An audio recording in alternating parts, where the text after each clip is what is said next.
Very good morning, dear mothers. God cannot be everywhere, and so He created mothers. Happy Mother's Day to all of you. On the 6th of April 2020, a 48-year-old Indian woman, Razia Begum by name, rode her scooty from Telangana to Andhra Pradesh, more than 1,400 kilometers, to bring back her son who was stranded due to coronavirus pandemic, which resulted in national lockdown.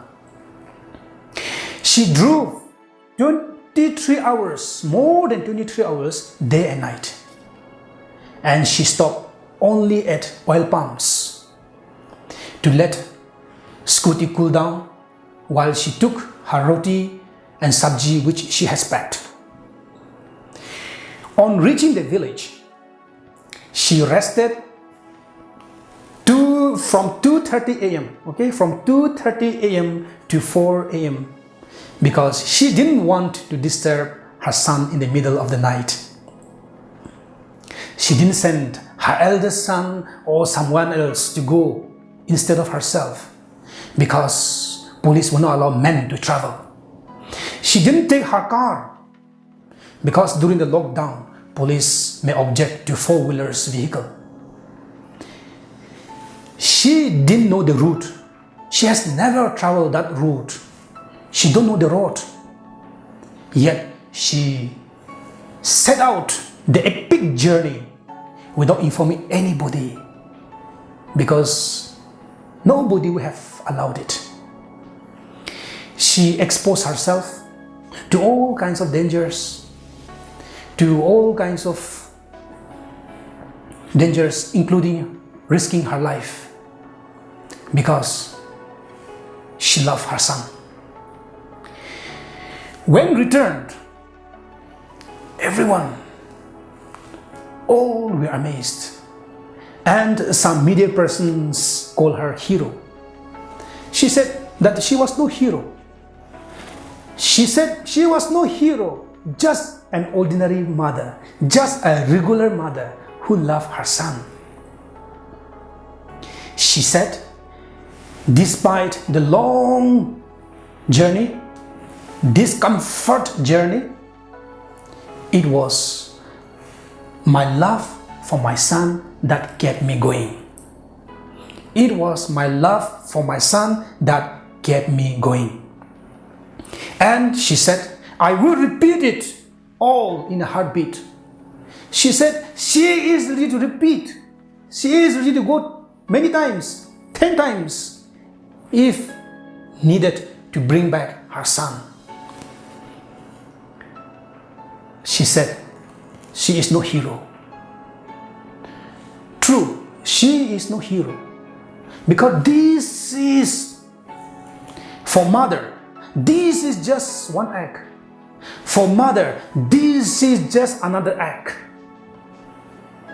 Every day, thousands of such sacrificial acts, sacrificial loves are performed by mothers all over the world.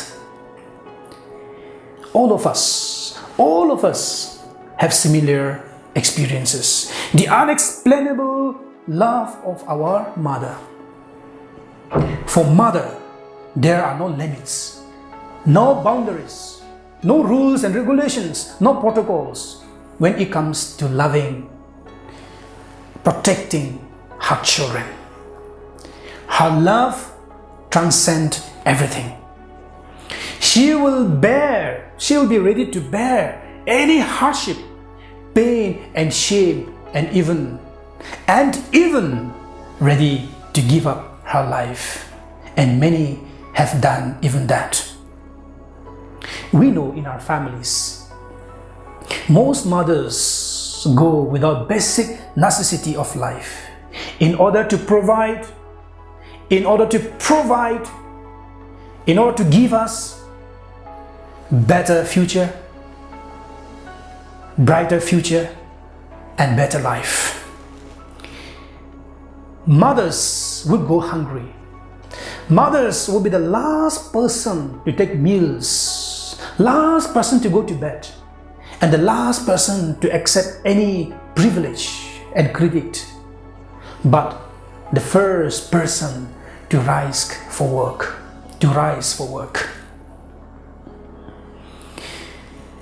Mother's love is pure. It is unconditional. People say mother's love is next to God's love, and I believe it is true. Mother's love is so divine, and that is why she remains fondest and sweetest in our lives. We love our mothers, we trust them, and we sometimes avoid doing bad things for love of her. A priest once said, we will not commit sin. We will not commit sin if we do not do which we feel shy to tell to our own mother. We will not commit sin if we don't do which we feel shy to tell to our mother. That is so true, because our love, our mother's love is so divine, so pure. And so we dare not do any bad things in front of her. Mother is the best teacher, the first teacher. She is the angel, the visible God on earth. Dear mothers, we love you, we honor you, and we appreciate you. We truly acknowledge that your role is tough, that your responsibility is big. And today, standing in front of you, I warn you once again that your role will still be tough, because I am still your imperfect son, daughter, and husband. We are weak human beings. We have our weaknesses, failures, and shortcomings. We are not angels. We will continue to hurt you. We will continue to disappoint you. We will continue to discourage you and even make you cry. But mothers, you can overcome all these problems because you are strong, because you are with God, because you are women of prayer, women of faith, because you are so close to God. You are our visible God. Mothers, please continue to remain prayerful. Your first role as mother is prayer. Prayer is your strength. God is your comfort. Jesus was touched by the cry of the mother and raised her son to life. Jesus raised the son of the widow at Nain. Luke chapter 7, verse 13 and 14 we read, when the Lord saw her, He had compassion for her and said to her, do not weep. Then He came forward and touched the bier, and the bearers stood still, and He said, young man, I said, rise. I say unto thee, arise.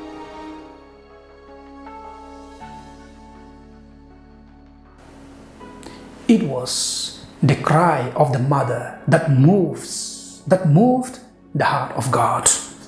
It was the tears of the mother that touched the heart of God. Still today, mother who cry before the Lord moves the heart of God. When mothers stop praying, their family perish. Hundreds of problems will creep in day by day. George Washington, the first president of America, said, my mother taught me prayers. Dear mothers, teach us prayers. Teach us how to pray. Isaac Newton said, Isaac Newton's mother prayed with her son every day. Every day she prayed with her son Isaac till the age of 7. And at the age of 7, unfortunately, she died. And he said, I was born into the home of holiness. I was dedicated to God by my mother in my infancy. Dear mothers, we want to kneel beside you in prayers. We want you to hold our hands and lead us to the church. We want you to teach us to come closer to God. We want a praying mother. We want a godly mother. As Abraham Lincoln said, no one is poor who has a godly mother. Dear mothers, only with you in the presence of God we are rich. Napoleon Bonaparte said, as long as France has good mothers, it will have good sons. Transcend all your good qualities in us. Dear mothers, continue to influence us, inspire us, and lead us closer to God. And most importantly, do continue to be the visible God for us, because God cannot be everywhere. Dear mothers, Mother Mary, the mother of Jesus, is the best model for you. She overcame all her problems, all her difficulties, trials in life through prayer and constant union with her Son Jesus. You will be able to overcome all your problems, all your difficulties, if you constantly keep Jesus with you. Once again, dear mothers, a very, very happy Mother's Day. God bless you all.